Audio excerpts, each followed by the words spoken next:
Fala aí, galerinha, um bom dia para você, bom dia para sua família, bom dia a todos. Nós estamos na finaleira aí do nosso capítulo 14 e olha, nós estamos abordando aí um assunto muito interessante lá no quadro Cultura Bíblica, que fala sobre como Cristo morreu. Aí eu gostaria de fazer até uma comparação aí com os meus amigos. Se hoje nós fôssemos contratar aí uma das melhores equipes de investigação, nós contrataríamos ali o CSI, né? Aquele programa norte-americano ali de polícia, né? De investigação, que descobre detalhe por detalhe como é que a pessoa morreu, como que ela estava, como foi a autópsia ali do corpo, né? Como que estava o clima naquele dia, naquele lugar. Rapaz, eles conseguem levantar todas as informações. Mas olha, nós estamos vivendo hoje aí, né? Uma era em que as pessoas elas querem cada vez mais saber como é que acontecem as tragédias aí, né? Ou se cai um avião lá, que nem caiu um avião da Indonésia lá, caiu um avião na Indonésia e aí todo mundo queria saber como é que foi que caiu aquele avião, né? O que aconteceu com os sobreviventes, né? Se sobreviveu alguém, ou até mesmo o que aconteceu com as pessoas ao longo do voo, querem encontrar a caixa preta, que na verdade é laranja, né? Para saber como é que foi ali o acidente, o que foi uma das prováveis causas ali do acidente, saber quais foram as últimas palavras também ali do capitão, né, daquela pessoa que estava dirigindo ali aquele avião, né, pilotando ali, dirigindo, né, mais para cá, esse negócio aí. Mas, queridos, para você ter uma ideia, existe muitas dúvidas, muitas pessoas querem saber como foi também a morte do presidente Kennedy, que era um presidente americano muito bem querido ali, né, ele foi assassinado numa das suas carreatas ali, né? Depois de ter sido eleito presidente, ele estava no carro junto com a sua esposa do lado ali, e quando vê um atirador de elite, ele acertou um tiro nele. Até encontrar esse cara, passou um bom tempo, né? A princesa Diana, que era a princesa, né, lá da Inglaterra, ela estava fugindo dos paparazzis, né? Que é os fotógrafos ali, mas paparazzi, alguns fotógrafos que às vezes abusavam ali, vamos dizer assim, da sua profissão para encontrar ali um furo de reportagem e causaram um acidente dela dentro de um túnel, acabou falecendo, né? Tancredo Neves, este foi um presidente brasileiro, pensa só o cara, Tancredo Neves foi eleito ali, né, como presidente do Brasil, ele ganhou num dia, tá? E no dia da posse dele ali, acho que um dia antes da posse dele, o camarada acabou falecendo. E aí quem assumiu no lugar dele, quem entrou como presidente foi José Sarney. E aí existem, né, algumas teorias aí dizendo que ele foi envenenado, que na verdade mataram ele e tal. Então, meus queridos, nossa, cada uma, vou dizer para você ali, parece duas, né? Como diz o meu pai, cada uma que parece duas. Mas olha só, são situações que muitas vezes a gente gostaria de saber como realmente aconteceu. Se fosse contratar o CSI aí, né, o que eles diriam sobre a morte do Tancredo Neves, do presidente Kennedy, a princesa Diana, dos aviões que caem. Mas eu gostaria de convidar vocês para nós fazermos uma análise, tá? Uma investigação de como foi a morte de Jesus. Nós vamos descobrir um pouquinho mais como é que foi, né, ali a morte de Cristo, tentar descobrir ali o que aconteceu momentos antes, um dia antes, quem sabe, no momento da sua morte, tudo aquilo que ele poderia ter passado, né, e o que envolvia as pessoas que estavam à sua volta. Meus amigos, olha só, o que um médico legista, tá, que estivesse ali na beira do monte do Calvário, o Gólgota, né, aos pés ali daquela cruz, o que ele atestaria que foi a morte de Jesus? O que ele poderia colocar ali no atestado de óbito, né? O atestado de óbito é uma folhinha, né? Vamos dizer assim, um atestado que os familiares recebem depois que a pessoa morre, é enterrada ali. O atestado ele vai dizer, olha, morreu por Covid, morreu por insuficiência respiratória causada por um grave impacto e tal, que quebrou as costelas, perfurou um dos pulmões e tal, vai ter ali especificando o que aconteceu com essa pessoa, né? Então, olha só, o que este médico colocaria? Certifico que nesse dia, a hora sexta, faleceu Jesus o Nazareno tá? Aí agora é que nós vamos investigar. Meus queridos, A Bíblia nos dá vários elementos ali, né, sobre a morte de Cristo, tá? De pessoas ali que eram penduradas numa cruz, como que elas eram penduradas e o que a cruz causava de tormento nessas pessoas. Jesus, ele não estava sozinho, né? Ele estava com mais duas pessoas ali. E geralmente quem era crucificado era uma pessoa, vamos dizer assim, não muito benquista pela população. Geralmente era um ladrão, né? Pessoas assassinas. E tu vê, Jesus estava ali diante de duas pessoas que eram grandes criminosos, né? Sabe, este homem, que é o Martin Angel, ele escreveu um livro que se chama Crucifixion. Esse livro fala ali sobre exatamente o que poderia ter acontecido ali, né, com Jesus naqueles momentos que antecediam a sua morte. Né? E ele escreveu ali colocando um atestado da morte de Jesus e ele coloca para nós. E ele é um cientista. Tá? Esse camarada ele fez um estudo ali sobre todas essas informações e colocou neste livro que você encontra aí no Amazon, você encontra aí no Google, tá? O livro Crucifixion, de Martin Angel. Tá? Como eram as mortes na cruz? Olha, estes dados eles nos permitem entender, né, que as dores de um crucificado eram muito mais cruéis do que habitualmente nós imaginamos. Uma pessoa que era crucificada, ela sofria muito ali, né? Então, até ela morrer, imagina, ela sofria um tormento muito grande até o momento dela fechar os olhos e dar o seu último suspiro. Olha só, algumas pinturas, elas são retratadas ali, né? Até uma morte bonita de Jesus, né? Amarrado ali no madeiro, e aí os pregos bem diretamente nas suas mãos, né? E ainda com uma cordinha amarrada nos pulsos ali para, né, pendurar, segurar a pessoa um pouco mais. Será que isso realmente aconteceu? Olha, alguns achados arqueológicos, né, nos indicam que, né, essas imagens aí ficam muito a dever, né, sobre a realidade ali desses quadros, tá?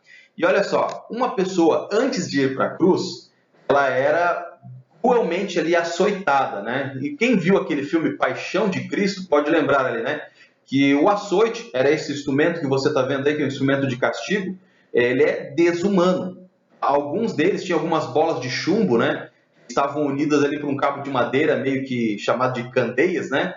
E aí esses cabos, eles seguravam na ponta essas bolinhas de chumbo, onde o soldado ali, ele batia na pessoa e o peso daquelas bolinhas de chumbo acabavam quebrando ossos da pessoa. Tá? E ao mesmo tempo causavam hematomas que puxavam sangue para aquela região e muitas vezes aquele sangue era expelido e começava a bater de novo, pegava no mesmo lugar, lacerava a carne, abria, sabe? Soltava a carne para fora e a pessoa ficava destroçada. Tá? Isso destroçava tecidos, músculos, ossos, rasgava a pele. Tá? E olha, se as pessoas fossem açoitadas em excesso, o réu poderia até morrer, né? O acusado poderia morrer. E queridos, os carrascos que açoitavam Jesus, eles cuidavam, né, ali que o condenado não morresse durante os açoites e que ele tivesse também ali suficientemente ali vivo, consciente para sofrer as agonias da crucifixão que viria depois. Então, olha só que São Mateus 27, 26 fala que Pilatos ali, né? Olha o que Pilatos disse ali, e ao entregar Jesus ali para ser crucificado, né? Antes, né, de ser crucificado, ser açoitado, olha lá. Então Pilatos lhe soltou Barrabás, e após havido açoitado Jesus, entregou para ser crucificado. Jesus passou pelo açoite, passou por aquela preparação ali, né, vamos dizer, antes da crucifixão. E olha, Jesus, além disso, pior do que todos os outros demais ali ladrões, sabe, eles foi esculachado, humilhado, cuspiram na sua face, tiraram sorte das suas vestes, sabe, todo ensanguentado, ainda colocaram uma coroa de espinhos ali na sua cabeça e disseram, esse é o rei dos judeus, aqui está o rei dos judeus, sabe, zombaram ali de Jesus naquele momento, foi algo muito triste. Olha, o que significava ser crucificado naquela época? Olha, a execução ela era pública, depois de açoitado e todo ensanguentado, o réu era conduzido a alguma rua, praça ou lugar repleto de público para sua execução e humilhação pública também, né? Ele era submetido ao escárnio e castigo de vergonha pública, e os condenados à cruz eram despidos completamente de suas roupas e pendiam na cruz completamente nus. Olha, então, algumas imagens que a gente vê aí de Jesus na cruz com um mantinho ou com uma faixa ali na volta da cintura, Não é real. Jesus estava nu, meus queridos. E isso, sabe, parece ser a pior vergonha. A vergonha do que o ser humano é capaz de fazer e de que o inimigo estava capaz de fazer com o próprio Filho de Deus. Sabe, a vergonha, mas essa vergonha que Jesus passou por nós, teve um preço tão grande quando a gente começa agora a entender tudo isso que ele passou, consegue dar um significado maior à nossa vida, ao que ele fez por nós, e a gente pensa, poxa, e eu estou perdendo a minha cabeça com besteira, coisas tão bobas. Que isso? Olha, as roupas de Jesus, elas foram repartidas entre si. Lá em João, capítulo 19, versículo 23 e 24, fala, né, o que estes soldados fizeram, né? Olha, foi Deus o Pai que, mediante escuras trevas, olha, vejo a colocação de Deus aqui diante de tudo aquilo que estava acontecendo. Deus ocultou misericordiamente a indecorosa cena dos olhos impúdicos da multidão, não apenas daquela multidão que estava ali à volta, aquelas trevas que pairavam sobre aquele momento. E outra, era dia, lembra? Jesus estava sendo crucificado, era mais ou menos às 3 horas da tarde, mas aquele dia se tornou noite, escuridão. Vejo Deus talvez poupando ali do escárnio, da humilhação, diante do universo que o Filho de Deus estava passando, até mesmo daquelas pessoas que estavam ali na volta. Olha, o que Jesus fala na cruz, perdoa-os porque não sabem o que fazem, se fossem as palavras mais dolorosas ali, sabe, de alguém que queria estar ali, realmente onde estava, morrendo no lugar daquelas pessoas que ele estava olhando à sua frente e tirando a própria vida dele.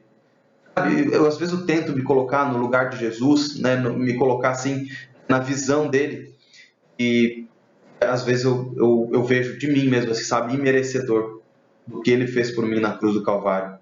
Eu tenho que pedir perdão, muito perdão para Deus ali, para que, sabe, eu não venha crucificá-lo a cada dia na minha vida. Eu volto a pecar, eu volto a dar mau testemunho, eu volto ali a ter atitudes que não, não condizem com a fé cristã de aceitar Jesus como Salvador, como exemplo de vida, como rabi, como mestre na minha vida. E queridos, olha só, Mateus 27, 45 e 46. E desde a hora sexta houve trevas sobre toda a terra, até a hora nona. E perto da hora nona exclamou Jesus em alta voz, dizendo, Eli, Eli, lama sabachthani, isto é, Deus meu, por que me desamparaste? Jesus se sentiu desamparado ali. Deixa eu lembrar para vocês aqui, ó, a hora sexta, a hora nona. O dia, lembra que o dia é dividido em dia e noite, tá? A hora sexta era, geralmente amanhece 6 horas da manhã, meio-dia seria a hora sexta. E a hora nona você contaria mais 3 horas, seria 3 horas da tarde. Tá? Às 12 horas do dia seria no finalzinho da tarde, então, mas Jesus na hora nona ali estava sendo crucificado, tá? E olha, aquele dia se tornou noite, aquela tarde ensolarada talvez ali tenha se tornado noite, a escuridão das trevas que paravam sobre o ar ali.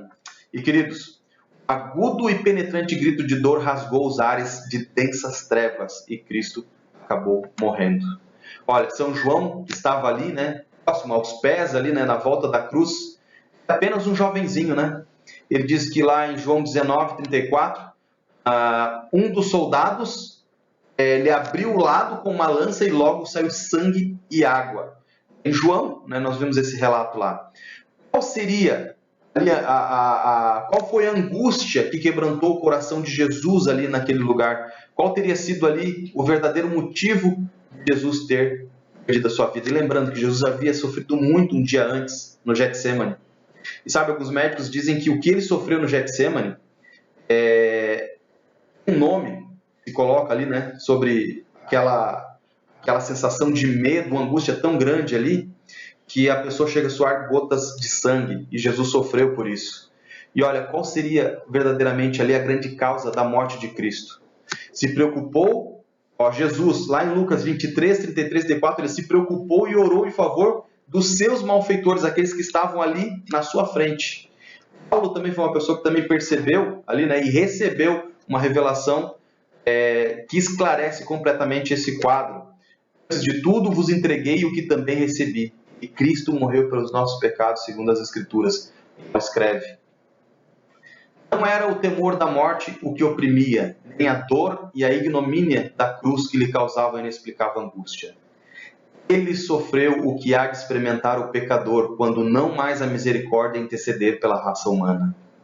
Então, White escreve isso, colocando que aquilo que nós haveríamos de sofrer, quando a misericórdia deixasse de interceder por nós, a misericórdia é Cristo. Nós deixarmos de buscar a Jesus, de andar com Jesus, o que nos resta é a mesma dor, o mesmo escárnio. É o que o mal está prestes a fazer com nós, conosco, né? É o que ele deseja fazer conosco. É a mesma coisa que fez Jesus. Amigos, o professor, sabe, ele estava vendo algumas desordens ali dentro da sala de aula, estava vendo algumas situações erradas ali, e certo dia roubaram ali, né, o lanchinho de um dos colegas, né? Mas o professor ele havia comentado com os alunos e tinham feito uma regra, que aquele que roubasse, se fosse descoberta aquela pessoa que teria roubado ou feito alguma coisa errada, muito grave ali na sala, essa pessoa ia tomar 10 reguadas, né, com a régua ali nas suas costas, né? E aí aquele professor, passou alguns dias, ele descobriu quem que era o malfeitor ali, né? Quem que era aquele que havia roubado ali, né? E o nome desse rapaz era Pedrinho. Pedrinho, menino magrinho, franzinho, sabe, bem pequenininho, foi descoberto e chamaram ele à frente, o professor levou ele à frente ali da classe, na frente de todos os colegas, e ele disse assim, olha Pedrinho, combinado, você sabe qual que era, né? Aquele que roubou deveria de pagar o preço. E aí Pedrinho começou a se explicar, sabe, professor, é que lá em casa está muito difícil, a gente está passando fome, está passando necessidade, e não tinha o que comer em casa, e eu infelizmente acabei pegando o lanche do Joãozinho. E o professor, mas nós fizemos ali um combinado, Pedrinho. Aquele que roubasse ia ter 10 reguadas nas suas costas. O professor então agora chega perto daquele aluno, abre aquele casaquinho que ele estava, e ao abrir aquele casaquinho ele vê que ele não tinha nenhuma camisetinha por baixo daquele casaco. Ele viu que o que sustentava as suas calças era uma corda, um pedaço de cordão, sabe, que estava ali amarrando as suas cordas. E ao ele ver, olhar, primeira vez que aquele professor nota, talvez nos pés daquela criança, não tinha meias e aquele sapatinho estava todo furado. E o professor prossegue ali então com a punição, bate a primeira, bate a segunda, e encerra-se ali as batidas, porque Joãozinho, aquele jovenzinho que havia sido furtado, aquele que havia perdido o seu lanche, ele se coloca na frente do seu amiguinho, assim, professor, o senhor já bateu duas nele, né? O combinado era que a pessoa sofreria 8 batidas. Eu, como o principal lesado nisso, eu me acho na justiça também de querer poder exigir aquilo que seja feito com ele, que seja feito comigo. Eu aceito receber as 8 mais batidas nas costas. Meus amigos, é triste, sabe? Quando nós pensamos a situação que o mal deixou o nosso planeta, a situação que o mal deixou a nossa vida, deixou ali os ambientes do qual nós vivemos diariamente. O mal acontece através da mentira, da angústia, sabe? E a gente fica pensando assim, poxa, como pode a gente estar vivendo ainda, sobrevivendo diante de todos esses fatores, todas essas situações? E a gente se pergunta mais uma vez, o que realmente teria ali quebrantado o coração de Jesus? O que realmente teria ali quebrantado o seu coraçãozinho e o feito morrer e sucumbir naquela cruz naquele dia? Eu lembro as nossas mentiras, as nossas idolatrias, aquilo que nós colocamos no lugar de Jesus, adultério, cobiças, roubos, tudo aquilo que a gente faz de mal, nós fazemos com que Jesus seja sacrificado, seja crucificado novamente. Mas que nós ignoramos, não damos ali atenção e não damos ali o devido valor àquilo que ele fez por nós, na cruz do Calvário. Olha, o que tirou a vida de Jesus naquele dia foi a indiferença daquelas pessoas que estavam ali observando, a indiferença daquelas pessoas que estavam ali maltratando ele e causando a sua morte. Nossa indiferença hoje é o que mais maltrata o coração de Cristo. Meus amigos, o que nós devemos de fazer hoje, agora, nesse momento que nós entendemos que, sabe, muitas vezes nós somos imerecedores da graça de Cristo, do que ele fez por nós. São João 3,16, sabe o que ele diz? Que Deus amou o mundo de tal maneira que deu seu Filho unigênito para que todo aquele que nele crê não pereça, mas tenha vida eterna. Parece que Jesus ele só exige de nós uma coisa. Ele não exige que você vá lá ficar na cruz do Calvário, não exige que você vá lá e faça alguma outra coisa igual o que ele fez por nós aqui. É tão simples e tão fácil para nós hoje aceitarmos Jesus e crer no que ele fez por nós. É isso que ele nos pede. Nós venhamos a crer. Jesus, ele nos deu ali o verdadeiro caminho para a felicidade. Ele nos mostrou ali o amor do Pai através das suas ações, das suas palavras. Jesus é o único capaz de nos conduzir diante do abismo dessa vida, causado ali pelo pecado, e nos conduzir à presença do nosso Pai. Jesus é essa ponte. A cruz, a morte de Cristo é essa ponte que permite que hoje nós possamos chegar ali à presença do nosso Deus, do nosso Salvador. Então, queridos, o que nós podemos fazer agora diante daquilo que nós descobrimos? Eu acho que só basta aceitar e crer nessa, vamos dizer assim, nessa graça maravilhosa de Cristo por cada um de nós. Não sei o momento que você está assistindo, né? Esta aula, mas eu gostaria, sabe, que você entendesse que Jesus ele tem um amor muito grande por mim e por você, e que ao nós descobrirmos aí, sabe, tudo isso que ele passou, tudo isso que ele fez por nós, não sejamos aí indiferentes como foram os acusadores, os açoitadores, aqueles soldados lá. A Bíblia relata que um daqueles soldados, sabe, ele foi comovido ali pelo amor de Cristo, pelo cuidado de Cristo. O nome dele era Malco. Esse soldado procurou saber muito mais ainda sobre Jesus, sobre aquilo que ele estava fazendo ali, né? Porque Malco era uma das pessoas que estavam lá quando prenderam Jesus, né? Quando Judas o traiu. E diz que esse soldado, sabe, ele viu o mal que ele havia feito e ele se converteu. Ali ele se tornou um fiel seguidor de Jesus. E eu pergunto para vocês, poxa, hoje ao descobrir quem eu sou, qual tem sido os meus passos, qual tem sido as minhas atitudes, o que eu posso fazer para mudar a minha vida, o que eu posso fazer para agradar a Jesus ou para dar como retorno a Jesus tudo isso que eu fiz de mal, que eu fiz de errado. Amigo, o que ele diz? Crer, aceitá-lo. E crer e aceitá-lo exige de nós uma resposta, que é agora pregar, levar o Evangelho, levar Jesus para as pessoas, levar a esperança para aqueles que necessitam. Você aceita esse desafio? Você quer participar das bênçãos de Deus? Você quer atravessar o abismo do pecado e um dia estar na presença do seu Redentor? Você deseja, sabe? O seu coraçãozinho aí, diga um amém. Um amém. Olha, comece a planejar como você pode aí fazer a sua parte, comece a planejar como você pode levar esperança para as pessoas.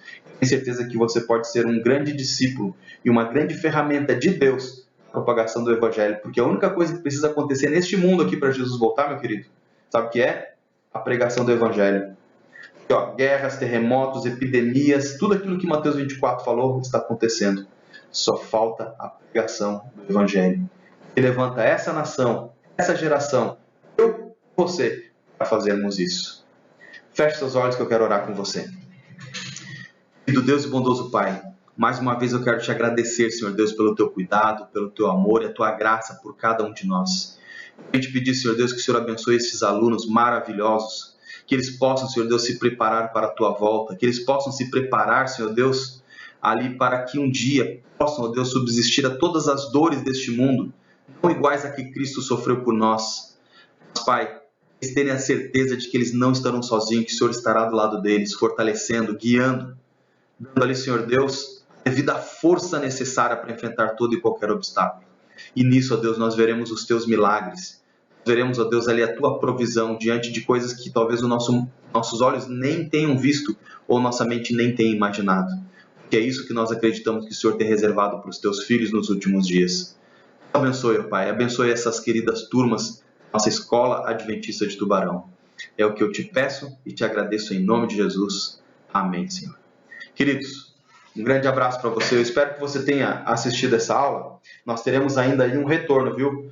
Você deve dar um retorno dessa aula para nós ali. Você vai dar ali o seu feedback, o que você achou da aula. Se você gostou ali da aula, você vai colocar em um recadinho. Prof, gostei bastante, achei muito interessante nós termos ouvido sobre esse assunto. Eu acredito que a partir disso nós podemos ter outras ideias bacanas aí na abordagem dos nossos assuntos relacionados aos nossos capítulos do nosso livro. Ok? Um grande abraço para você e uma boa semana a todos nós aí. Até mais!